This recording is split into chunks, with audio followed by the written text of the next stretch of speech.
స్వాగతం చెప్తాను. ఇందాక కె శ్రీనివాస్ చెప్పినట్టు రాజ్యం ఏం తలుచుకున్నా చేస్తుంది. మన దేశానికి స్వతంత్రం వచ్చినప్పుడు ఇక్కడ పెట్టుబడిదారులకు పెట్టుబడి లేదు. పెట్టుబడి లేనప్పుడు నెహ్రూ ప్రభుత్వమే విదేశాల నుంచి అప్పులు తీసుకొచ్చి ఆ పెట్టుబడిదారులకు పెట్టుబడి ఇచ్చి వాళ్ళు పెరగడానికి వాళ్ళని నర్చర్ చేసి సాంకేతిక పరిజ్ఞానం కూడా వాళ్ళకు అందించింది. వాళ్ళ ఉత్పత్తులు మార్కెట్ చేసుకోవడానికి కూడా ప్రభుత్వం తోడ్పడ్డది. అంటే రాజ్యం తలుచుకున్నప్పుడు ఏమైనా చేయొచ్చు. ఇలా రాజ్యం మీద మనం ఒత్తిడి పెట్టడానికి మనం తయారు కావాల్సిన అవసరం ఉంది.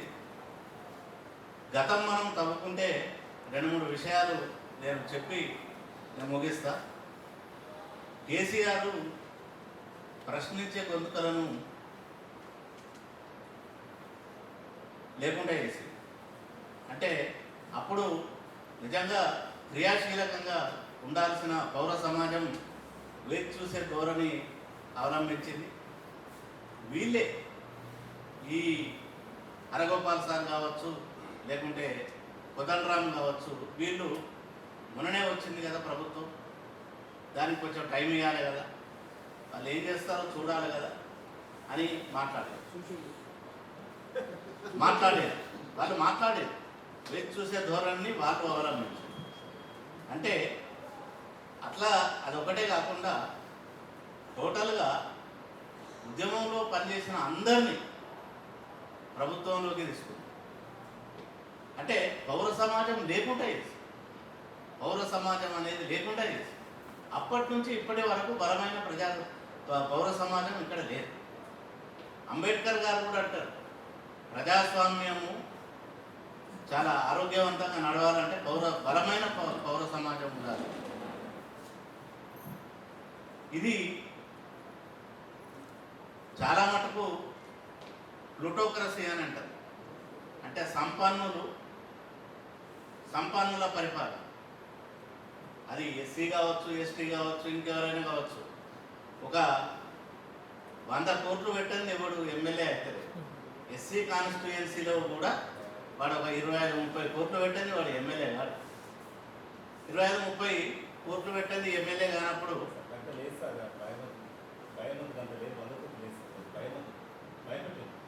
కావచ్చు. ప్రజలను కరప్ట్ చేసి ప్రజలను లంచగొండిలను చేసి పైసలు పెట్టి పైసలు వంచి ఎమ్మెల్యేలు అవుతున్నారు, అందరూ పెడుతున్నారు. ఇంకా అది మీరు చూడకుంటే అది వేరే విషయము, కానీ నేను చూసాను. సో అది జరుగుతుంది. నన్ను మాట్లాడి అయిన తర్వాత మీరు మాట్లాడేటప్పుడు మీరు విషయం చెప్పండి. అట్లాగే సంస్కృతి విషయానికి వచ్చే వరకు కవులు, రచయితలు ఇవన్నీ మనం అనుకుంటున్నాం, మనకు వివక్ష ఇప్పటికీ ఉన్నది అని అనుకుంటున్నాం. అట్లాగే వాటి మీద కూడా ఉండాలి. పాఠ్యాంశాలు, ఇందాక పాఠ్యాంశాలు చర్చ వచ్చింది. అప్పుడు 80-20 పెట్టుకోవాలనేది ఒక నిర్ణయం తీసుకున్నట్టున్నారు. 80% ఏమో మన వాళ్ళది, 20% ఏమో ఆంధ్ర వాళ్ళది పాఠ్యాంశాలు పెట్టాలని అనుకున్నారు. అయితే మనం పెట్టినాం, కానీ వాళ్ళు పెట్టలేదు, వాళ్ళు 0. తర్వాత అభ్యాసాలు రాసేటప్పుడు ఇది చేయండి అని అభ్యాసాలు రాసేటప్పుడు మాత్రం మళ్ళీ అక్కడ ఆంధ్ర వాళ్ళ భాషనే ఉంది. ఇప్పటికీ తెలంగాణ పిల్లలకు 2 భాషలు నేర్చుకునే ఒక దుర్గతి ఉన్నది. ఆంధ్రలో భాష నేర్చుకోవాలి, తెలంగాణ భాష నేర్చుకోవాలి. ఒకవేళ తెలంగాణ పాఠ్యాంశం ఉన్నా కూడా తెలంగాణ పాఠ్యాంశాన్ని తెలంగాణ భాషలో చదువుకొని మళ్ళీ అభ్యాసం మాత్రం ఆంధ్రలోనే అభ్యాసం ఇచ్చేసుకోవాలి. అట్లా మాట్లాడితేనే అంటే ఆ సాంస్కృతిక ఆధిపత్యం అనేది వాళ్ళు నెలకొల్పారు. దాంట్లో మనం ఇప్పటికీ ఉన్నాం. ఆ సాంస్కృతిక ఆధిపత్యం లోపల మనం ఉన్నాం ఇప్పటికీ. నేను చాలామందిని చూస్తున్నా, ఆ క్రియాపదాలు వచ్చాము, పోయాము, చేశాము, చూసాము ఇవే మాట్లాడుతున్నాం ఇప్పటికి. ఆ కరీంనగర్ కావచ్చు, ఇంకేదైనా కావచ్చు, అది మాట్లాడితేనే మేము శిష్టులము అని అనుకుంటాం. శిష్టులు అని అనుకుంటారు. అట్లాగే ఇంకొక 2-3 అంశాలు. ఒకటేమో ఈ తెలంగాణ భాషా సంఘానికి అధ్యక్షుడు లేరు, తర్వాత సాహిత్య అకాడమీకి లేదు, తెలుగు అకాడమీ ఏం చేస్తుందో ఎవరికి తెలియదు. తెలంగాణ లోపల ఉన్న తెలుగు విశ్వవిద్యాలయం వాళ్ళు రచయితలకు గ్రాంట్ ఇస్తారు. వాళ్ళు కుక్కల మీద రాసిన వాటికి కూడా 10,000 గ్రాంట్, అందరికి సమానంగా సోషలిజం ఉన్నది సమానంగా వస్తారు. కుక్కల మీద రాసిన కూడా 10,000 ఇస్తారు.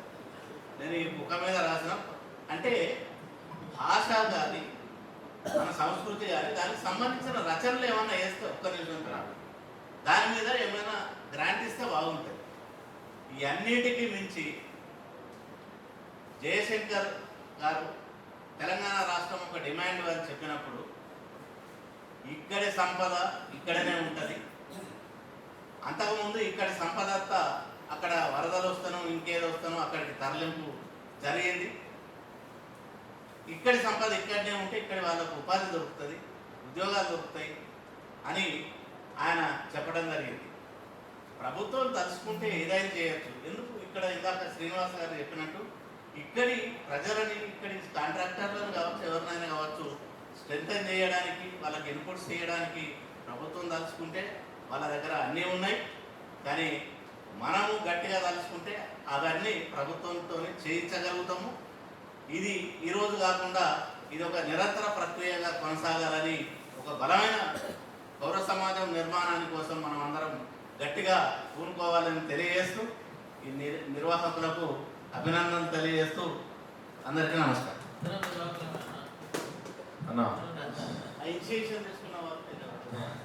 Thank you Kandukuri Anjay sir, చాలా విలువైన విషయాలు. లక్ష్మణ పొద్దున మాట్లాడాలి. అరే ఉద్యమకారుల నుండి ఉన్నదే మీరు ఇక్కడ